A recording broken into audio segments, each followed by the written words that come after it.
નમસ્કાર મિત્રો નોખી તાસીરનું બનાસ અલગ ભાતનું બનાસ ગુજરાતના અન્ય જિલ્લામાં કઈ પરિણામ આવે, બનાસકાંઠામાં કઈ અલગ પરિણામ આવે। દિયોદર બબાલનું છેલ્લું પાસું એ તમને ચોંકાવી પણ દેશે અને તમને લાગશે કે ત્યાંની રાજનીતિ અલગ છે। વિસ્તારથી વાત કરું તો દિયોદર તાલુકા પંચાયત તેના પરિણામ કોઈ વિચાર્યું પણ નહોતું કે પરિણામ બાદ પ્રમુખ જાહેર થવામાં આટલો સમય લાગશે।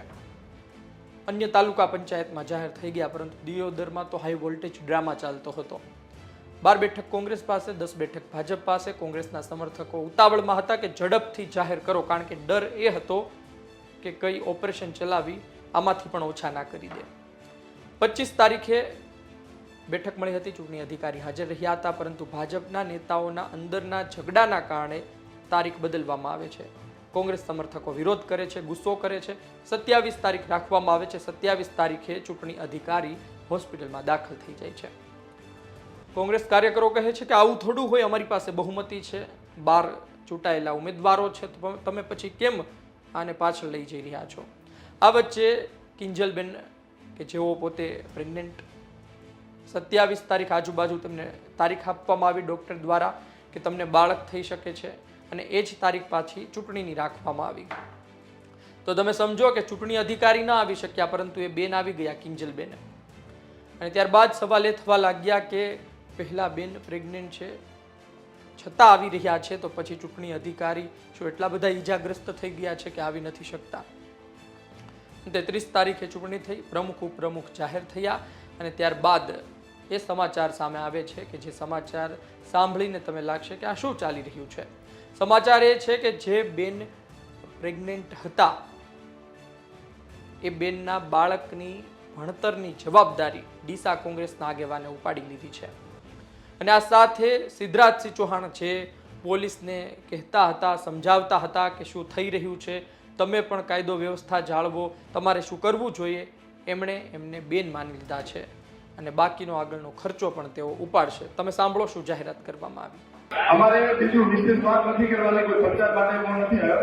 હું ડીસા તાલુકાના કોંગ્રેસનો પ્રમુખ છું। આપણા નરસિંહભાઈ એક જાહેરાત કરી છે, જે બેન કિંજલબેન ઠાકોર, એ ડિલિવરી છે અમે કે ડિલિવરીમાંથી દીકરો કે દીકરી જે અમને જન્મ થાય એને 1 થી કોલેજ સુધી ભણાવવાનો ખર્ચો નરસિંહભાઈ સાથે નરસિંહભાઈ જિલ્લા પંચાયતના સદસ્ય નેસરાજી છે અને ગોપાલક સમાજના પ્રમુખ છે ડીસામાં। એના સાથે હું બીજી વાત કરવા મારે નરસિંહભાઈ ઉભા થઈને રામ રામ કર્યો છે। એના સિવાય બીજી વિશેષ વાત કરો કે કિંજલબેનને દીકરો કે દીકરી જે પણ આવે ડીસા કોંગ્રેસ તરફથી બેનને દૂર કરવા માટે ડીસાના બધા કાર્યકર્તા આવશે। તો આપણે સાંભળ્યું શું જાહેરાત કરવામાં આવી। તો આ દિયોદરનું પરિણામ છે, અને ત્યારબાદનું છેલ્લું પાસું છે 25 તારીખ, 27 તારીખ અને 30। ભારતીય જનતા પાર્ટીના નેતાઓ પાસે ઘણા દિવસો હતા, આમ છતાં પણ 12માંથી એક પણ ચૂંટાયેલો ઉમેદવાર વહેંચાયો નહીં, ન તો પાર્ટી છોડીને ગયો। તમે સમજો કે એ સહેલું પણ નહોતું। કોંગ્રેસના મોટા મોટા નેતાઓ આની પાછળ રસ લેતા હતા, પરંતુ અંતે તેમને સફળતા મળી છે। સત્યની જીત સાથેના પોસ્ટર વાયરલ થઈ રહ્યા છે, પરંતુ આનો ફાયદો દિયોદરમાં પણ કોંગ્રેસને થશે, અને ડીસાના કોંગ્રેસના આગેવાનોએ જે જાહેરાત કરી છે તે પણ તેમને ફાયદો થઈ શકે છે।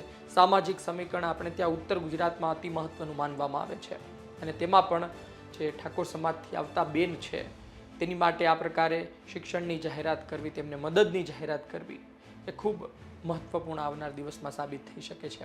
આપનું શું માનવું છે કોમેન્ટ બોક્સમાં લખજો। આપ શું વિચારો છો આ પ્રકારના સમાચાર તમે સાંભળો ત્યારે તમે પહેલાં શું વિચારો, અને ખરા અર્થમાં ઉત્તર ગુજરાતમાં દિયોદરમાં, બનાસકાંઠામાં એવું તો શું ચાલી રહ્યું છે કે ત્યાંના પરિણામ, ત્યાંની પરિસ્થિતિ છેલ્લા થોડા વર્ષોથી અલગ જ ચાલી રહી છે। આપનો અભિપ્રાય લખજો। ધન્યવાદ।